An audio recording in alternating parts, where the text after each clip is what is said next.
पिछली श्रृंखला में हमने ओम के महत्व को जाना। इस बार हम जानेंगे कि किस तरह से ओम हमारे सामर्थ्य, संकल्प, विवेक, धैर्य, योग्यता, कुशलता, बोधगम्यता और सक्षमता को बढ़ाता है। उच्चारण की दृष्टि से हम सब लगभग एक तरह से ही ओम का उच्चारण करते हैं, किंतु अर्थ जितना अधिक स्पष्ट होगा, जितना विस्तार से हम ओम को जानेंगे, उतना ही उसी अनुपात में हमें लाभ अधिक प्राप्त होगा। या यूं कहें कि जितना विस्तार से ओम को हम जानेंगे, उसी अनुरूप हमारे अंदर गुणों का विस्तार होगा। कुछ लोग ओम का जप शारीरिक लाभ के लिए करते हैं, तो कुछ मानसिक शांति के लिए और कुछ आध्यात्मिक उन्नति के लिए। असल में ओम किस तरह से हमारे जीवन को प्रकाशित कर सकता है, रोशन कर सकता है, उन्नत कर सकता है, आइए एक कहानी के जरिए हम देखते हैं। छांदोग्य उपनिषद में प्रतीकात्मक कहानियों के जरिए, प्रतीकात्मक घटनाओं के जरिए, प्रतीकात्मक दृष्टांतों के जरिए ओम को गहराई से समझाया है। देव और असुर दोनों ही परमात्मा की संतान हैं, और जैसा कि हमें विदित है कि देवों और असुरों में सदा ही द्वंद्व और युद्ध चलता रहता है, और इसी तरह का द्वंद्व हमारे अंदर भी सदा चलता रहता है। अच्छाई और बुराई के बीच में निरंतर एक द्वंद्व सतत हमारे मन में चलता रहता है।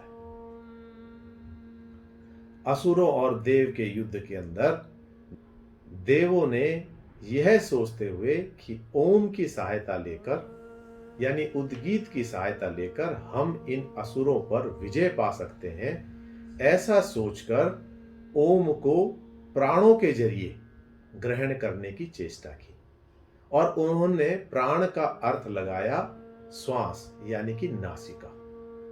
अब जब नासिका को इन्होंने साधा, नासिका के द्वारा जब ओम को साधा, तो असुरों ने इसको भी बींध दिया अर्थात पाप से ग्रस्त कर दिया। वही नासिका जो एक और सुगंध का आनंद लेती है, दूसरी और दुर्गंध को भी ग्रहण करती है। यानी नासिका सुगंध और दुर्गंध दोनों से मिली हुई है, जहां अच्छाई भी है वहां बुराई भी है। और इस तरह से इस जरिए देव असुरों पर विजय नहीं पा सके। अब देवों ने वाणी के जरिए असुरों को हराने की सोची, और उन्होंने वाणी के जरिए उद्गीत का, यानी कि ओम की साधना की, किंतु असुरों ने उस वाणी को भी बींध दिया। वही वाणी जो एक तरफ स्तुति, प्रार्थना, बड़ाई, श्रद्धा इत्यादि का द्योतक है, वही बुराई, निंदा, गाली इत्यादि से ग्रस्त भी है। तो इसके अंदर भी पाप समा गया, और यहां भी देवों की हार हुई। अब देवों ने सोचा कि नेत्रों के जरिए, यानी कि ध्यान के जरिए ओम पर ध्यान लगाते हुए हम नेत्रों को साधेंगे और इस उपासना के जरिए असुरों को हराएंगे। किंतु इन नेत्रों को भी असुरों ने बींध दिया। यानी कि यही नेत्र जो एक तरफ अच्छाई को देख रहे हैं, दूसरी ओर बुराई भी देख रहे हैं, ये नेत्र भी पापग्रस्त हो गए। उसके बाद देवों ने ओम के श्रवण के जरिए ओम को, यानी उद्गीत को साधने की कोशिश की, किंतु इसको भी असुरों ने पापग्रस्त कर दिया। वही हमारे कान जो एक तरफ अच्छा सुनने के लिए प्रेरित हैं, तो दूसरी ओर बुराई में भी आनंद ले रहे हैं। और अब आखिरी देवों के पास बचा मन। देवों ने इस मन के जरिए असुरों पर विजय पाने की सोची, लेकिन यह मन भी दोनों तरह के संकल्प करता है, अच्छे भी और बुरे भी। अच्छाइयों में जितना आनंद लेता है, उतना ही आनंद बुराइयों में भी लेता है। यानी असुरों ने इसको भी पापग्रस्त कर दिया। कहने का भाव ये कि हमारी इंद्रियां दोनों तरफ विस्तार करती है, अच्छाई की ओर भी और बुराई की ओर भी, और इनके जरिए हम यदि ओम को साधते हैं तो हमें सफलता नहीं मिलती, कि हमारी साधना यदि इंद्रियों तक सीमित है तो हम ओम को नहीं प्राप्त कर सकते, ओम की सही रूप से स्तुति नहीं कर सकते। अब अंत में देवों के पास एक ही विकल्प बचा कि मुख्य प्राण यानी कि चेतना, जो इस शरीर को, जो इस मन को चला रही है, वो शक्ति जो पूरे संसार को चला रही है, यदि उसकी आराधना करें, ओम के जरिए यदि उसका ध्यान करें, तो हम असुरों पर विजय पा सकते हैं। होता भी ऐसा ही है।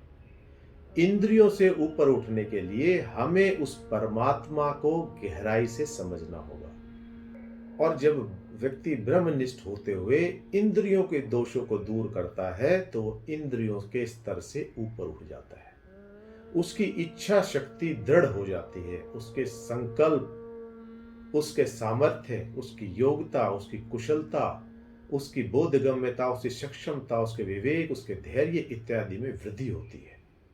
और जब इन गुणों के अंदर वृद्धि होती है तो व्यक्ति अपने आप ही सामर्थ्यवान हो जाता है, व्यक्ति ब्रह्म के नजदीक हो जाता है और अपनी शक्ति को उस अनंत अथाह अंतिम श्रेष्ठ ब्रह्म के अंदर विलीन कर देता है।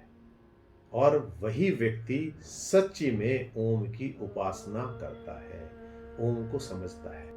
अंत में इसी शुभकामना के साथ कि हम ओम के अर्थ को अधिक स्पष्टता के साथ समझते हुए, उसके विस्तार को जानते हुए ओम को अपने जीवन में ग्रहण करेंगे, उसकी साधना करेंगे और अपने जीवन को उन्नत और रोशन बनाएंगे।